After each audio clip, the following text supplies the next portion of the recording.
बच्चों, आज हम कक्षा 12 व्यवसाय अध्ययन के अध्याय 9 व्यवसायिक वित्त के अंतर्गत अभ्यास प्रश्नों पर चर्चा करेंगे। आइए प्रारंभ करते हैं अति लघुत्तरीय प्रश्नों से।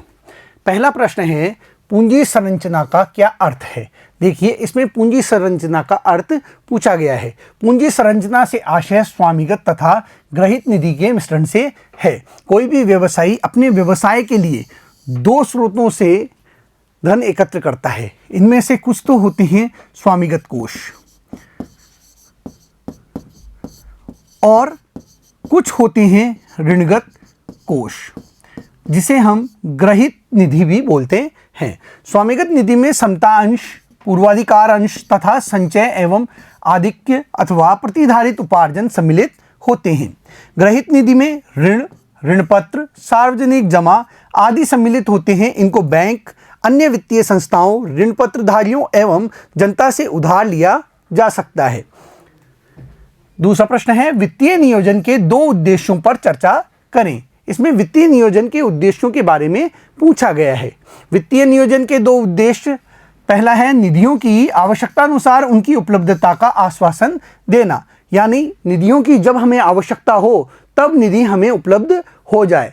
जिस समय हमें वित्त की जरूरत है उस समय वित्त हमें प्राप्त हो जाए। तो यह जो वित्तीय नियोजन है इसका मुख्य उद्देश्य है। इसका तात्पर्य निधियों का विभिन्न उद्देश्यों की आवश्यकता एवं उपलब्धता समय का अनुमान लगाना है। यानी हमें 25 मार्च को धन की आवश्यकता है, तो 25 मार्च को जितना धन हमें चाहिए वह धन हमें उपलब्ध हो जाए। जिस कार्य के लिए धन हमें चाहिए वह इस तिथि को हमें उपलब्ध हो जाए। तो यह वित्तीय नियोजन के अंतर्गत आता है कि किस प्रकार हम प्लानिंग करें कि वह धन हमें 25 मार्च को ही प्राप्त हो जाए, हमारा कार्य निर्बाधित रूप से चलता रहे।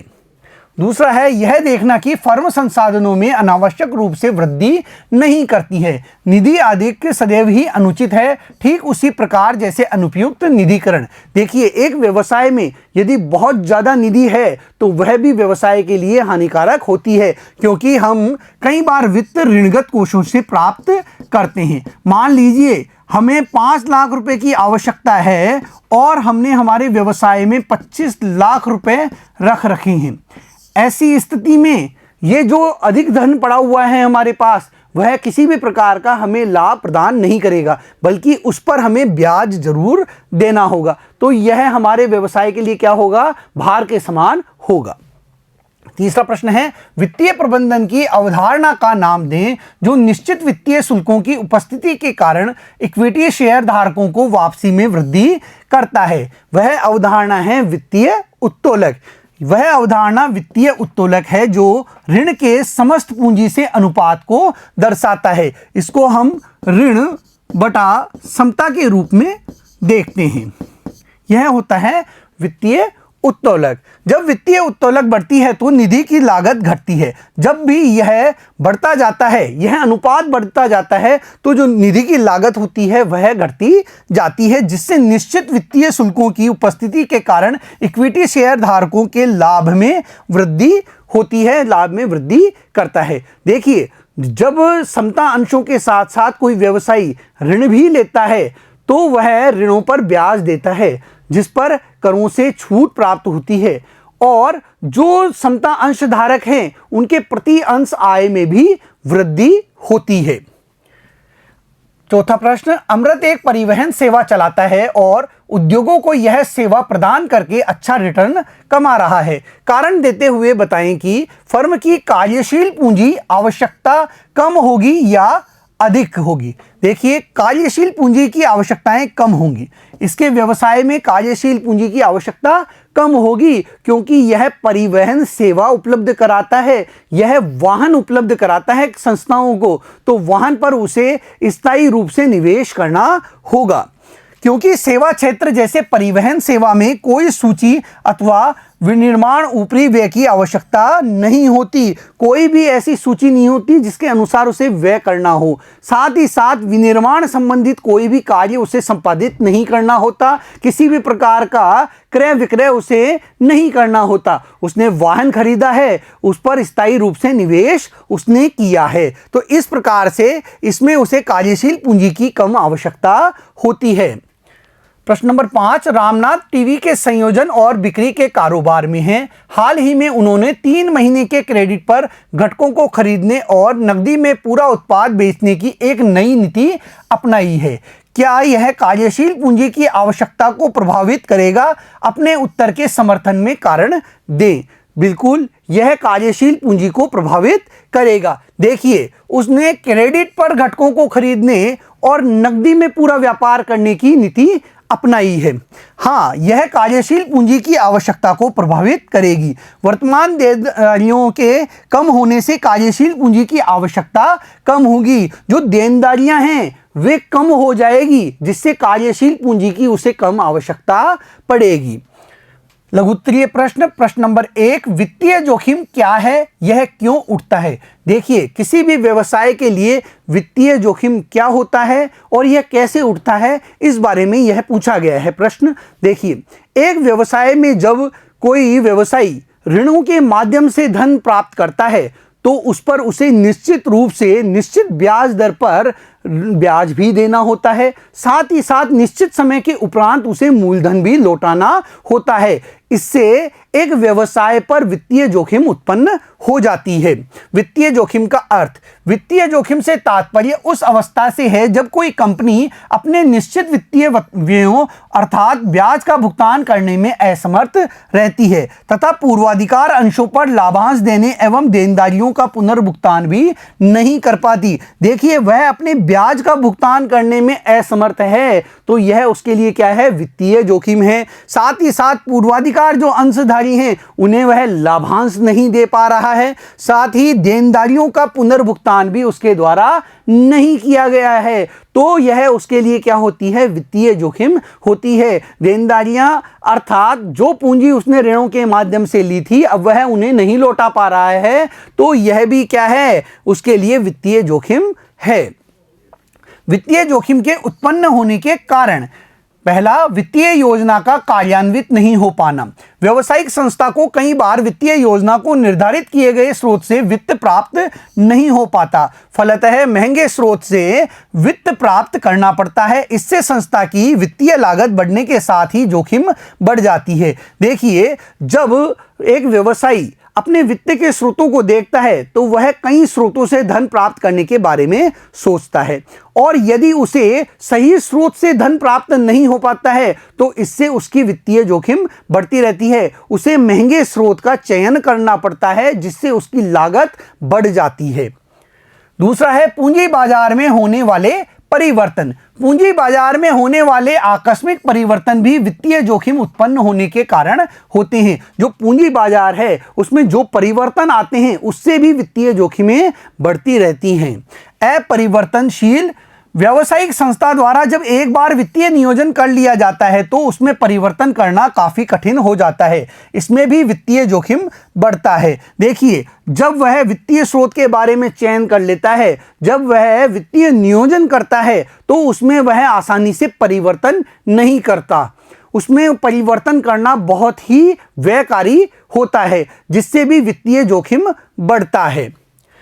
चालू परिसंपत्ति परिभाषित करें। ऐसी परिसंपत्तियों के 4 उदाहरण दे। देखिए, यहाँ चालू परिसंपत्ति के बारे में पूछा गया है। ये वह संपत्ति होती है जो किसी व्यवसाय में 1 वर्ष से कम समय के लिए रहती हैं।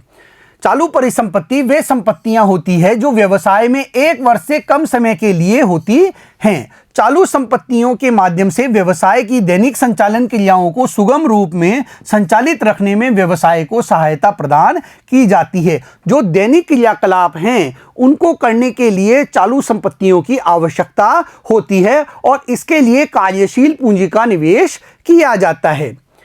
चालू संपत्तियां या तो वे 1 वर्ष के अंदर रोकड़ में या रोकड़ के तुल्य में परिवर्तित हो जाती हैं। देखिए, चालू संपत्तियां कौन सी होती हैं?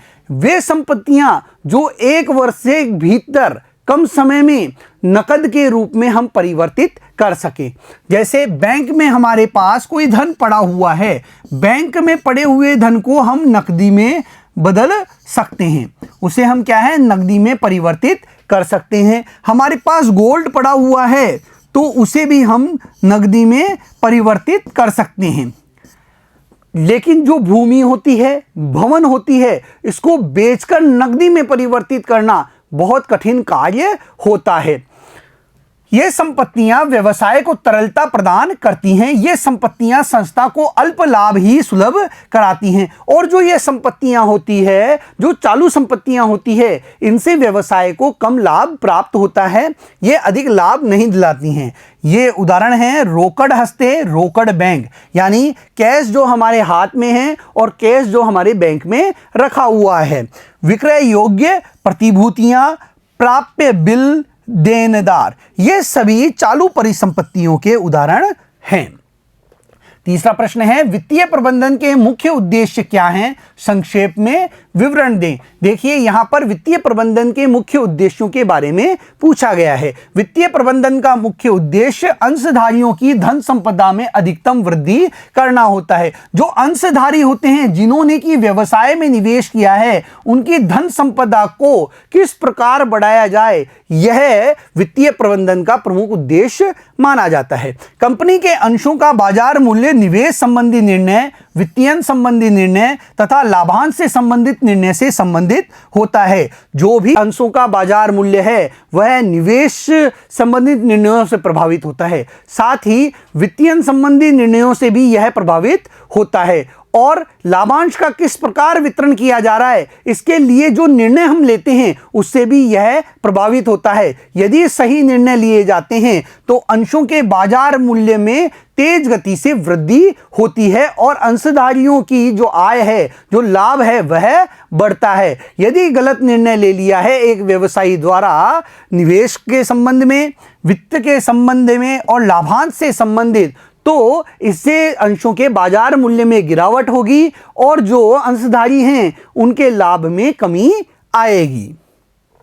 यह इसलिए कि कंपनी के सभी कोष अंशधारियों से संबंधित होते हैं। जिस विधि से उनका विनियोजन किया जाता है तथा जिस विधि से उनके द्वारा लाभार्जन किया जाता है के अनुरूप ही उनका बाजार मूल्य निर्धारित होता है। देखिए एक व्यवसायी किन स्थानों पर उसे निवेश करेगा, अपने वित्त के साधनों को, जो उसके वित्त हैं उन्हें कहां कहां निवेश करेगा। क्या वह स्थायी संपत्ति पर निवेश कर रहा है या वह रोकड़ के रूप में उसे अपने पास अधिक मात्रा में रख रहा है। साथ ही साथ वह किन स्रोतों से धन एकत्र कर रहा है, वित्तीयन कहां से प्राप्त कर रहा है, यह भी महत्वपूर्ण होता है व्यवसाय के लिए। और जो लाभ आएगा उसका किस प्रकार से वह वितरण करेगा, क्या वह अधिक मात्रा में संचित आय के रूप में तो नहीं रख रहा है, यह भी उसके अंशों के बाजार मूल्य को प्रभावित करने वाले कारक होते हैं। जिसका अर्थ समता अंशों का बाजार मूल्य अधिक से अधिक बढ़ाना होता है। देखिए जो भी वह निर्णय लेगा उसका अर्थ होता है समता अंशों के बाजार मूल्य को अधिक से अधिक करने के लिए। समता अंशों पर यह घोषित लाभांश की राशि लागत से अधिक होती है तो समता अंशों का बाजार मूल्य बढ़ता है। समता अंशों पर जो घोषित लाभांश की राशि है यदि वह बहुत अधिक होती है तो बाजार में समता अंशों के मूल्य में वृद्धि होती रहती है। अतः सभी वित्तीय निर्णयों का उद्देश्य इस बात को प्रतिपादित करना होता है कि प्रत्येक निर्णय कुशलतापूर्वक लिया गया है तथा उनसे अंशों के मूल्य में वृद्धि हुई है। इस प्रकार की मूल्य वृद्धि से अंशों के बाजार मूल्य में वृद्धि होती है। जो भी वित्तीय निर्णय प्रबंधक द्वारा लिए जाते हैं वे यदि संगठन के हित में हैं, संगठन को उनसे लाभ हो रहा है, तो बाजार में उस संगठन के अंशों के मूल्य में भी वृद्धि होती है, जिससे अंशधारियों के लाभ में अधिकतम वृद्धि संभव हो पाती है। प्रश्न नंबर 4, वित्तीय प्रबंधन 3 व्यापक वित्तीय निर्णयों पर आधारित है, ये क्या हैं? देखिए यहां पर वित्तीय प्रबंधन द्वारा जो वित्तीय निर्णय लिए जाते हैं, 3 निर्णय लिए जाते हैं। पहला है निवेश संबंधी निर्णय, दूसरा है वित्तीय संबंधी निर्णय, तीसरा है लाभांश संबंधी निर्णय। उन निर्णयों के बारे में यहां पूछा गया है। वित्तीय प्रबंधन निम्नलिखित वित्तीय निर्णयों पर आधारित होता है। पहला निवेश संबंधी निर्णय। सामान्यतः एक व्यावसायिक संस्था के पास अपर्याप्त वित्तीय साधन होते हैं, अतः उसे इस बात का चुनाव करना होता है कि इन साधनों को कहां विनियोजित किया जाए कि जिससे वह अपने निवेशकों को अधिकतम लाभ उपार्जित करवा सके। अतः निवेश निर्णय का संबंध इस बात से होता है कि संस्था के कोषों को विभिन्न प्रकार की संपत्तियों में कैसे विनियोजित किया जाए। यह निवेश निर्णय दीर्घकालीन तथा अल्पकालीन हो सकता है। देखिए, दीर्घकाल के लिए वह स्थायी संपत्तियों पर निवेश कर सकता है और अल्पकालीन अवधि के लिए वह कार्यशील पूंजी के रूप में अपने पास रोकड़ के रूप में वह धन को रख सकता है। तो इस प्रकार वह निवेश करता है। और ये जो निवेश निर्णय होते हैं ये व्यवसाय को प्रभावित करने वाले होते हैं। वित्तीयन संबंधी निर्णय। वित्तीयन संबंधी निर्णय से तात्पर्य उस निर्णय से है जो दीर्घकालीन स्रोतों से धन प्राप्त करके वित्त की प्रवाह के विषय में लिया जाता है। वित्त का व्यवसाय पे क्या प्रभाव पड़ेगा इसके बारे में ये निर्णय लिए जाते हैं।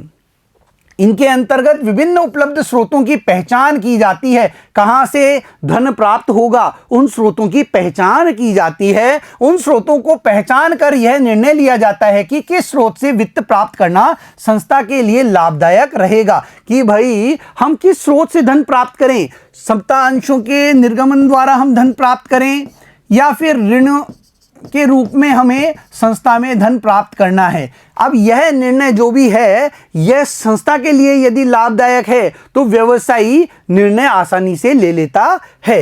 यदि एक से अधिक स्रोतों का निर्णय लिया जाता है तो वित्त प्राप्ति में उनका अनुपात क्या होगा, और यदि वह इन दोनों से ही धन प्राप्त कर रहा है तो इनके बीच में क्या अनुपात होगा, इसका भी व्यवसायी द्वारा, प्रबंधक द्वारा पूर्ण रूप से विश्लेषण किया जाता है। सोच समझकर वह निर्णय लेता है। लाभांश से संबंधित निर्णय। लाभांश से संबंधित निर्णय में संस्था के लिए यह निश्चित किया जाता है कि अर्जित लाभ कर का भुगतान करने के पश्चात का कितना भाग अंशधारियों में लाभ के रूप में वितरित कर दिया जाए तथा लाभ का कितना भाग संस्था में प्रतिधारित उपार्जन के रूप में पुनर्विनियोजनार्थ रखा जाए। देखिए, जो भी लाभांश आता है उसको दो तरीके से एक प्रबंधक काम में लेता है। एक तो वह अंशधारियों को लाभ के रूप में बांट देता है, दूसरा वह उसमें से अपने संचित आय के रूप में, देखिए वह संचित आय के रूप में इसे क्या करता है, अपने पास रख लेता है। तो इस प्रकार से वह इस धन को अपने व्यवसाय में पुनर्विनियोग हेतु रख लेता है और उसका बाद में भविष्य में अपने व्यवसाय में विनियोग करता है। संस्था की विनियोग की आवश्यकता को पूरा किया जा सके प्रतिधारित उपार्जन की सीमा व्यवसायिक संस्था के वित्तीय निर्णय को प्रभावित करती है। अब वह कितना धन संचित आय के रूप में रखे यह व्यवसायिक संस्था के वित्तीय निर्णयों से प्रभावित होता है। प्रश्न नंबर 5, रेडीमेड कपड़ों में काम करने वाला सनराइज लिमिटेड अंतर्राष्ट्रीय बाजार की आवश्यकताओं को पूरा करने के लिए अपने व्यापार संचालन का विस्तार करने की योजना बना रहा है। इस उद्देश्य हेतु कंपनी को अपनी मशीनों को उच्च उत्पादन क्षमता की आधुनिक मशीनरी से बदलने के लिए अतिरिक्त रुपए 80 लाख की आवश्यकता होगी। कंपनी डिबेंचर जारी करके आवश्यक धन जुटाने की इच्छा रखती है।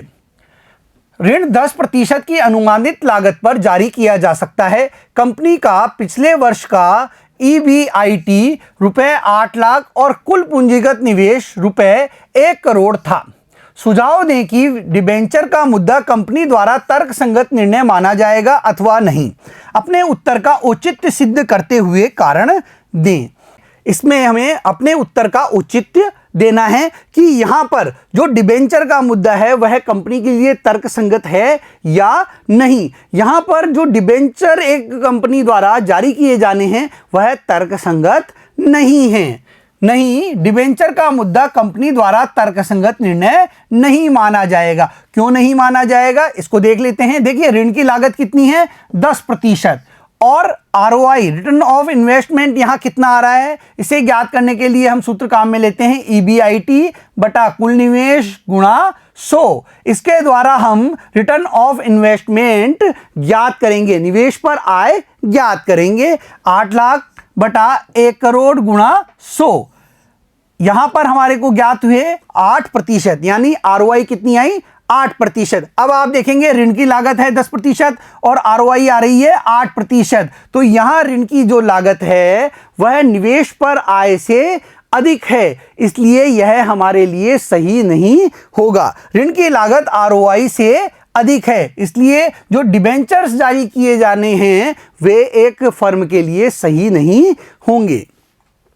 प्रश्न नंबर 6, कार्यशील पूंजी तरलता के साथ साथ व्यवसाय की लाभप्रदता को कैसे प्रभावित करती है? प्रत्येक व्यवसाय में दैनिक आवश्यकताओं की पूर्ति के लिए कुछ पूंजी की आवश्यकता पड़ती है, जिसे कार्यशील पूंजी कहते हैं। देखिए, हर व्यवसाय में दैनिक क्रियाकलापों को चलाने के लिए किसी न किसी प्रकार से पूंजी की आवश्यकता पड़ती रहती है, उसे ही हम कार्यशील पूंजी कहते हैं। ये दैनिक आवश्यकताएं हैं कच्चे माल का क्रय, वेतन, मजदूरी, किराया आदि व्यय, तैयार माल का स्टॉक, उधार विक्रय इत्यादि। ये हैं हमारे कार्यशील पूंजी को निवेश करने वाले क्षेत्र, जहां पर हमें कार्यशील पूंजी की आवश्यकता पड़ती है। कार्यशील पूंजी रोकड़, स्टॉक, देनदार, प्राप्य वित्त, अल्पकालीन विनियोग आदि चालू संपत्तियों के रूप में होती हैं। कार्यशील पूंजी व्यवसाय में सदैव एक रूप से दूसरे रूप में परिवर्तित होती रहती है। कार्यशील पूंजी का एक व्यवसाय में रूप परिवर्तित होता रहता है। नकद में है, अब वह कुछ समय बाद कच्चे माल के रूप में हमारे पास होगा, उसके बाद वह तैयार माल के स्टॉक के रूप में हमारे पास होगा। इस प्रकार से उसका रूप बदलता रहता है। रोकड़ से कच्चा माल क्रय करके तथा मजदूरी आदि देने के बाद तैयार माल का स्टॉक बना रहता है। इसे बेचने से लेनदार के रूप में परिवर्तित हो जाता है। तो इस प्रकार से इसका रूप क्या है, बदलता रहता है। रोकड़, उसके बाद में कच्चा माल खरीदा, मजदूरी दी, तैयार माल हुआ, उसको हमने बेच दिया। लेनदारों से वसूली करने से पुनः रोकड़ का रूप धारण कर लेती है। इस प्रकार कार्यशील पूंजी का चक्रीय प्रवाह व्यवसाय में निरंतर होता रहता है। देखिए, रोकड़ के रूप में था, हमने कच्चा माल खरीदा, मजदूरी का भुगतान किया, उसके बाद में तैयार माल हुआ हमारे पास तैयार, उसके बाद में हमने उसको बेचा तो हमारे पास वापस क्या आ गया, रोकड़ आ गया। यह एक चक्र निरंतर चलता रहता है। कार्यशील पूंजी वापस से रोकड़ में बदल जाती है। कार्यशील पूंजी का व्यवसाय में उतना ही महत्व है जितना रक्त का मानव शरीर में। देखिए, मानव शरीर में रक्त का जितना महत्व होता है, एक व्यवसाय के लिए कार्यशील पूंजी का उतना ही महत्व होता है। पर्याप्त कार्यशील पूंजी के अभाव में स्थायी संपत्तियों का समुचित उपयोग संभव नहीं है। यदि पर्याप्त मात्रा में कार्यशील पूंजी हमारे पास नहीं है तो हम स्थायी संपत्तियों का सही उपयोग नहीं कर सकते हैं। पर्याप्त कार्यशील पूंजी द्वारा फर्म व्यावसायिक दिवालियेपन से बच जाती है। इसके अभाव में व्यवसाय में रुकावट आना स्वाभाविक है। यदि कार्यशील पूंजी नहीं है तो व्यवसाय में रुकावट आ सकती है। यथार्थ में वित्तीय नियोजन में किसी भी गलती से कंपनी को इतनी हानि नहीं हो सकती जितनी कि पर्याप्त कार्यशील पूंजी की व्यवस्था में होने वाली असफलता से हो सकती है। यदि एक व्यवसायी पर्याप्त मात्रा में कार्यशील पूंजी की व्यवस्था नहीं कर पाता है तो वह उसके लिए बहुत बड़ी हानि पैदा कर सकती है। अतः कार्यशील पूंजी व्यवसाय की तरलता और लाभदायकता को प्रभावित करती है। आगे हैं प्रश्न नंबर 7, अवल लिमिटेड कैनवास सामान और बैग के निर्यात के कारोबार में संलग्न है। अतीत में कंपनी का प्रदर्शन अपेक्षाओं के अनुरूप रहा था। बाजार में नवीनतम मांग के मुताबिक कंपनी ने चमड़े के सामान में उद्यम करने का फैसला किया, जिसके लिए इसे विशेष मशीनरी की आवश्यकता थी। इसके लिए वित्त प्रबंधक प्रभु ने आवश्यक धनराशि का अनुमान लगाने के लिए संगठन के भविष्य के संचालन की एक वित्तीय रूपरेखा और समय सीमा तैयार की, ताकि यह सुनिश्चित किया जा सके कि सही समय पर पर्याप्त पूंजी उपलब्ध हो सके। उन्होंने आगामी वर्षों में लाभ अनुमानों के बारे में प्रासंगिक डेटा भी एकत्रित किया। ऐसा करके वह व्यापार के आंतरिक स्रोतों से धन की उपलब्धता के बारे में निश्चिंत होना चाहते थे। शेष धन के लिए वह बाहर से वैकल्पिक स्रोतों को खोजने की कोशिश कर रहे हैं। नंबर 1, उपरोक्त अनुच्छेद में चर्चा की गई वित्तीय अवधारणा की पहचान करें। इस वित्तीय अवधारणा के उपयोग से हासिल किए जाने वाले उद्देश्यों को भी बताएं। देखिए, इसके अंदर जो केस हमारे सामने प्रस्तुत किया गया है उसके माध्यम से यह पूछा गया है कि किस अवधारणा का यहाँ पर प्रयोग किया जा रहा है फर्म द्वारा। आइए देखते हैं। उपरोक्त अनुच्छेद में चर्चा की गई वित्तीय अवधारणा को वित्तीय योजना के रूप में जाना जाता है। यहाँ पर वित्तीय योजना तैयार की जा रही है, एक अच्छा नियोजन करने का प्रयास किया जा रहा है। पहले यह देखा जा रहा है कि हमारे पास कितने आंतरिक स्रोतों से वित्त की प्राप्ति हो सकती है और उसके बाद हमें कितने वित्त की आवश्यकता बाह्य स्रोतों से पड़ेगी। इस वित्तीय अवधारणा के उपयोग से हासिल किए जाने वाले उद्देश्य निम्न हैं। पहला, चमड़े के सामान में उद्यम करने के लिए विशेष मशीनरी की आवश्यकता। दूसरा, पर्याप्त धनराशि का लाभ एवं बाहरी स्रोतों से वैकल्पिक स्रोत खोजना, कि भाई हमें पर्याप्त धनराशि पर आय होगी या नहीं होगी, लाभ प्राप्त होगा या नहीं होगा, पर्याप्त धनराशि कहाँ से प्राप्त होगी, साथ ही आंतरिक स्रोतों से कितना धन प्राप्त हो रहा है, बाह्य स्रोतों से कितना धन प्राप्त हो रहा है, इसके बारे में सोचा जा रहा है। दूसरा प्रश्न है, कंपनी द्वारा लाभांश के भुगतान पर कोई प्रतिबंध नहीं है, टिप्पणी करें। कंपनी द्वारा लाभांश के भुगतान पर कोई प्रतिबंध नहीं है, यह कथन गलत है। यहां पर यह कथन क्या है, गलत है। कानून ने अनुबंध के प्रतिबंधों के साथ लाभांश के भुगतान पर कुछ कानूनी प्रतिबंध लगाए हैं। देखिए, कानून के द्वारा अनुबंध जब किए जाते हैं तो उनमें कुछ न कुछ प्रतिबंध लगे होते हैं। इन प्रतिबंधों के कारण कोई भी कंपनी लाभांश के भुगतान को आसानी से नहीं कर सकती, उसके लाभांश के भुगतान पर कुछ न कुछ प्रतिबंध लगा होता है। बच्चों, आज हमने इस अध्याय के लघुत्तरीय प्रश्न और अति लघुत्तरीय प्रश्न देखे। अगले वीडियो में फिर मिलेंगे। धन्यवाद।